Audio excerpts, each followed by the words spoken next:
overnight. All right? So some of the stories in the Daily Express today. All right, so we're moving on for now. All right, so up for discussion this morning is the discovery of a decomposing fetus at the Beetham Landfill. The find was made on Monday afternoon. It's not the first time that something like this has happened. This morning we look at some of the contributing factors to such incidents, and we do have in studio this morning Crystal Brizan, attorney at law, gender consultant, and she's also the immediate past chair of CAFRA. And we also have Nadella Oya, gender and child rights activist, Createfuturegood organization. Ladies, thank you very much for coming this morning. Thank you, and braving the weather, right? Ladies, I'm glad that you all came this morning because I feel it is a very, very serious conversation that we in Trinidad and Tobago need to have, because I think, as I said, it's not the first time that something like this has happened. But there is this sort of, we do have a pasha in Trinidad and Tobago of becoming numb and saying, well, it's just another one, and we move on. As you look, I mean, it's really a limited amount of information that we do have concerning this matter, but what we do know is that a fetus has been found at the Beetham Landfill. As you look at what is before us this morning, what are your thoughts? What are your views? Well, as you said, it is very disturbing. It's unfortunate. And yes, when this thing reoccurs, we have a tendency as a society to become desensitized it. But what we have to recognize is that, yes, it is unfortunate, but this may have been prevented. We have to look at it in a nuanced way. There would have been, I am surmising, several factors which contributed to this very unfortunate and sad result. And as you said, we have very limited information. We have heard that the fetus was full term, that is between 39 weeks and 40 weeks. Do we know if that fetus took a breath? Do we know if it died in utero and then was discarded? We do not know a lot of the critical information. We do not even know who the mother is. Would DNA sampling be conducted? How do we find who this mother is? It's very difficult. But this morning, I think it is important for us to have a discussion in terms of what women and girls deal with when they have a pregnancy that is perhaps unwanted. Perhaps they are pregnant in situations where they are not supported by family, by friends, by a partner. They have limited information as to what is happening in their bodies, because a pregnancy is a life-altering situation. Yeah, so it's a myriad of factors to be considered. Yeah, and Nadella, the question is, how did we get here again? That I definitely cannot answer. But to Crystal's point and to your previous question, in regards to the society becoming desensitized, we are also in an age where we have all of it's no longer armchair, detectives and opinions being shared. We now have this wonderful thing called the internet, where people are going to jump to conclusions and feel that they can also pass judgment on this situation in a very public way. And I think that also tends to fuel a certain type of feeling, not just desensitization. It makes people lean in particular ways in regards to their opinions about what could have speculatively happened, because as Crystal said, we have no information. I mean, there is a menu of ways that of things that could have caused this. What we do know is that if it is a baby or a fetus, because again, we also don't know, they're saying full term. So as Crystal said, we do not know if this child was actually delivered or born and then, a decomposing body found, discarded and found. And so therefore, what would be fact is that there is a human being, a female, a mother out there that is in trauma. And we do not know if it's an extended family trauma. We do not know if this person was alone. We do not know if they were trafficked. To her point again, we do not know if it's an adult female or a child that gave birth, women and girls. We just know that this would have been produced from another human being that is female. And so if it was a case of an underage situation, then again, folks are going to start to jump to conclusions as to how, whether it's it's an adult or a child that gave birth, or that carried the fetus. People are going to speculate, they're going to jump to conclusions, and they're likely going to condemn. And one of the main takeaways from this situation that I think the public really needs to come back to or come forward to is support. As Crystal was saying, anyone carrying, I mean, the best of us in the most stable situations, from the minute that a pregnancy is discovered, your entire universe shifts. Physically, psychologically, and of course in terms of all of the other rudimentary things. So what we need to hold on to right now is, how do we support persons who are in a situation where they feel they may need to discard a child in this way? And I'm using the word child for now, forgive me for not using fetus, as well as what were the healthcare situations around this. Because if it was a health center, a hospital, even a home birth, a garbage bag is not where a child will end up. And then, of course, support for persons who have been in these situations. As you said, this is not the first time. So how do we support persons who have gone through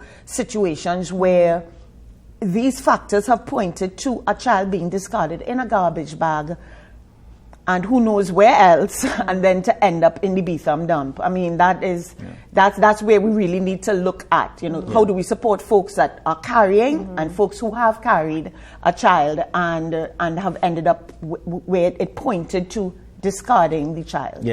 And I think that's where I'm getting at, where the question came from. Because to me, if a person is pushed to engage in a situation such as this, it tells me, I don't know if it tells you, but it tells me that the system that we have in place, and that support system that we do have in place, if one person has fallen through the cracks, well, then there has to be a relook, a review as to how you basket everybody and make them feel safe and secure, and there's this support in place. And I think that's where I was asking the question from.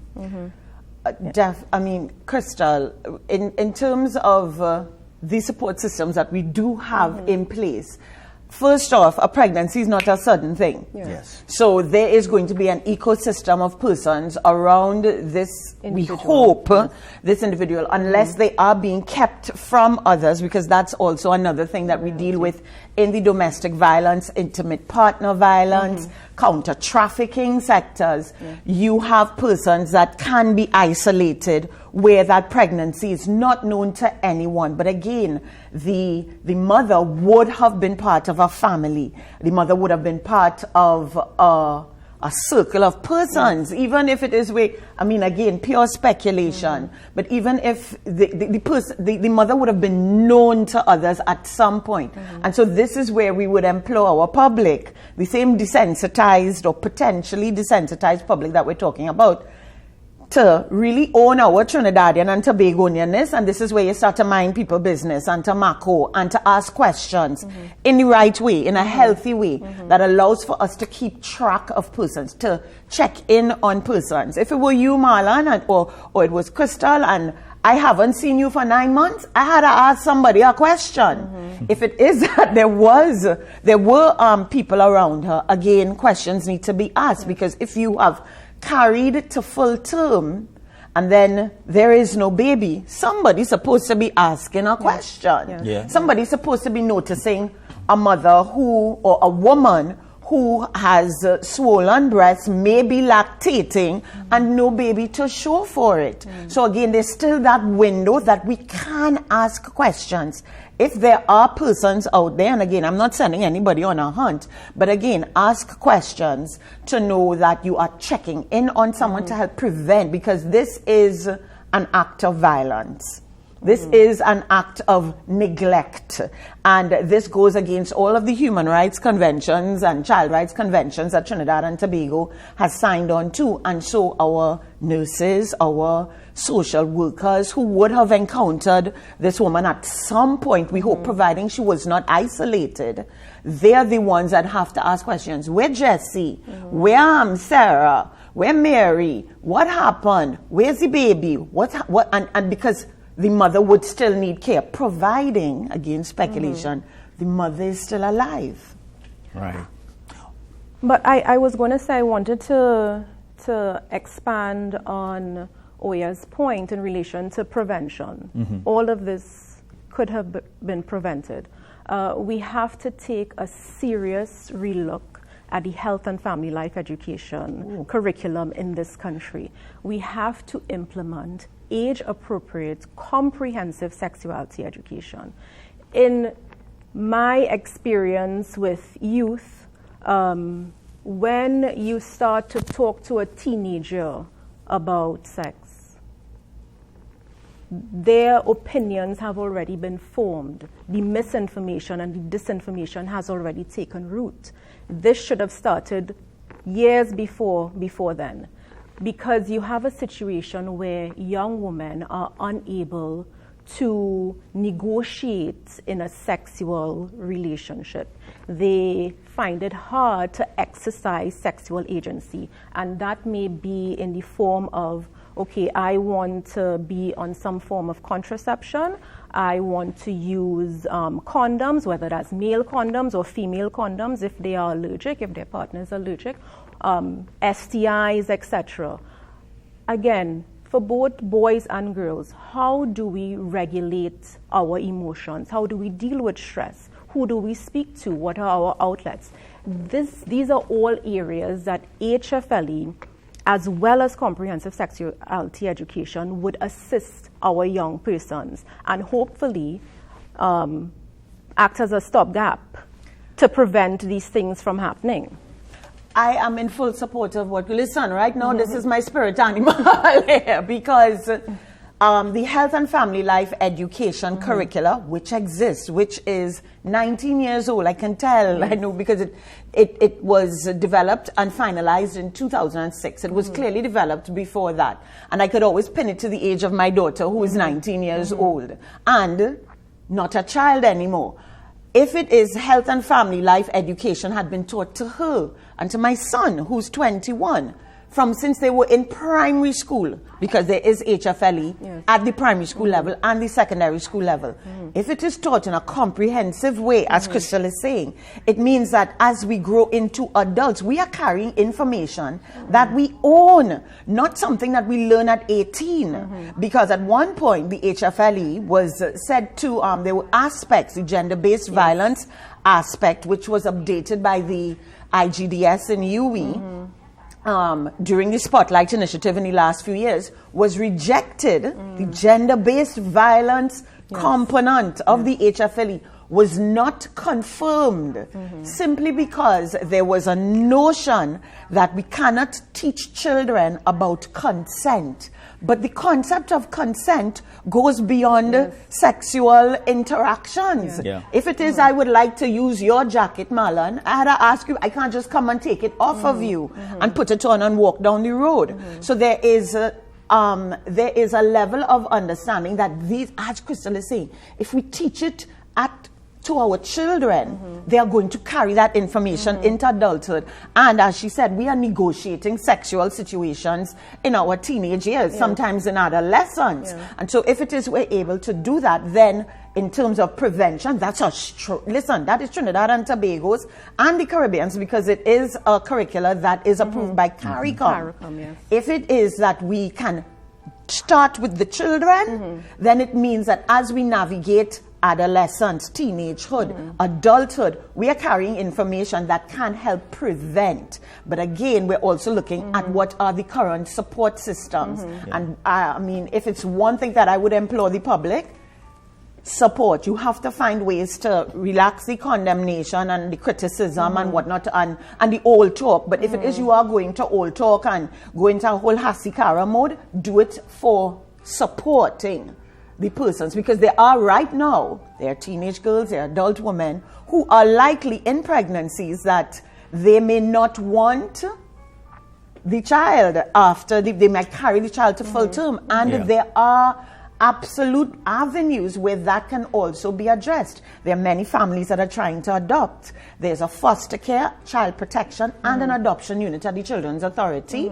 I would encourage people to pick up the phone, go online, find a way to get to the Children's Authority. I would be the first to admit sometimes our phone does ring, right? But call and ask, because if it is you happen to have an unwanted pregnancy and you are carrying to full term, there are families that are willing to adopt. And it means that you can, if it is that you know that you have this particular outlet, you're more likely to follow through in the regular healthcare system, knowing that this is an option, rather than having a home birth or something that would have ended up. There's no way that a nurse, social worker, doctor could have been around and that child would have ended up in the Beetham. I think we could come to agree to that.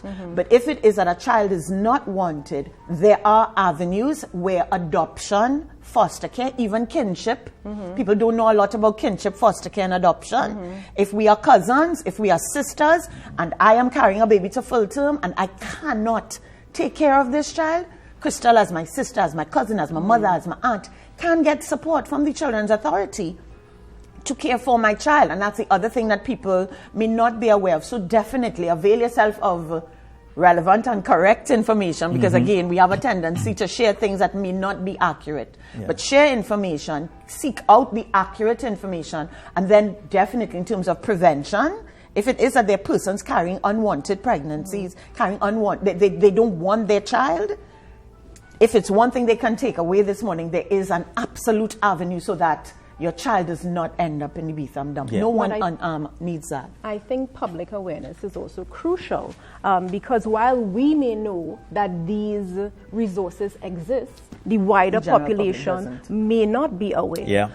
So the various authorities, part of their mandate should be a huge public awareness campaign to really educate the population in terms of what the various resources are.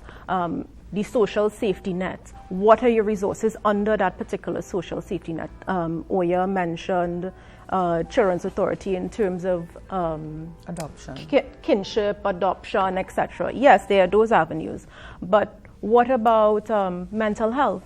Mental health is also so important, and it is an issue that continues to be taboo in our country as well as the region. I'm glad that you said that, because I think it's a very uncomfortable topic to discuss with your children. And what happens in most cases is that the parents leave that sort of education to be learnt on the block.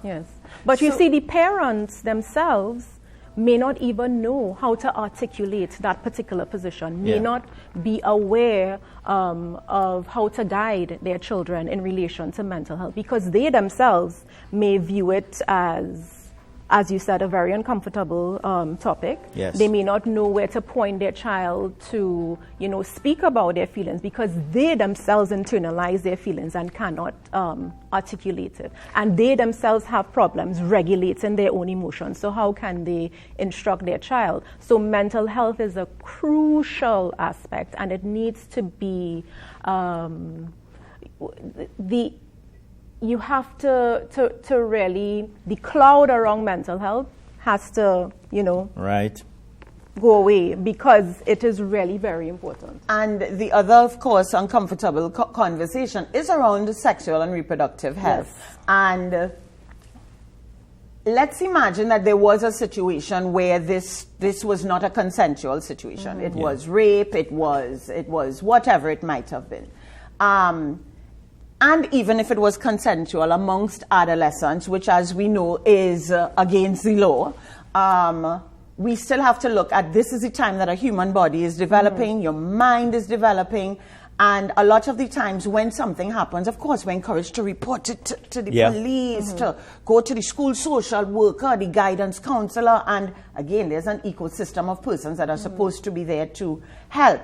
I will be the first to say, we have brilliant police officers, nurses, school social workers, guidance counselors. There is an absolute network of persons there to support, and they exist alongside colleagues who are also doing the opposite. It's unfortunate when sometimes, and I've had this personal experience with a friend where they have called to report a rape and the police officer say, "Ma'am, it's Christmas time. We not time to deal with rape. We're dealing with robbery and thing out here." The reality is that we do have some very, not even insensitive, some persons that shouldn't be acting in the role that they have signed up for and that they're getting paid for. But they're still good ones. Yes. And what we also have to, I think, encourage for the layman and laywoman, for John and Jane public out there, you also have a very strong civil society network. Yes. You have the Rape Crisis Society that you can call. You have our organization, Createfuturegood. Coalition Against Domestic Violence. You have many civil society organizations that are supporting women and girls and men and boys in terms of, because we can't leave men and boys out of the conversation when it comes to protecting or safeguarding or ensuring that women and girls are safe, because there are different feelings around whether it is they need protection and whatnot. The reality is that everyone is involved in it. To Crystal's point, there are parents, grandparents who may be comfortable to have the conversation, but they don't have the language. Right. And so, for instance, we found that one of our initiatives, public education, where we have a series called Top Tips for Teens, and we have one on Top Tips for Teens on how to handle unwanted sexual advances. Something that nobody's talking about proactively. Is only after something happens, then your parents or your teachers or your guidance counselors will be like, well, you shoulda, you coulda. Children, adolescents are experimenting with drugs, alcohol, and underage sex. And we know that they're not supposed to. We even have a piece on that. What to do when it is. And again, it's presented by teenagers, and the information is out there. Persons can go and look for it on YouTube. You just search up Createfuturegood or look for how to handle unwanted sexual advances. Top Tips for Teens on Carnival Safety, which again addresses drug use, sex, it addresses consent. Again, something that the Ministry of Education was not ready to touch, in the last few years, but is absolutely essential, as Crystal said, for women, for girls, for boys to be able to navigate their sexual real estate and real estate in their mind, even if they are struggling with mental health situations, and even if they're not. It's just basic information that humans need. I want to talk a little bit, we just have about a few minutes again, but Crystal, I want to talk a little bit about this safe space, because I think that both you and Nadella have given us and our viewers many options this morning.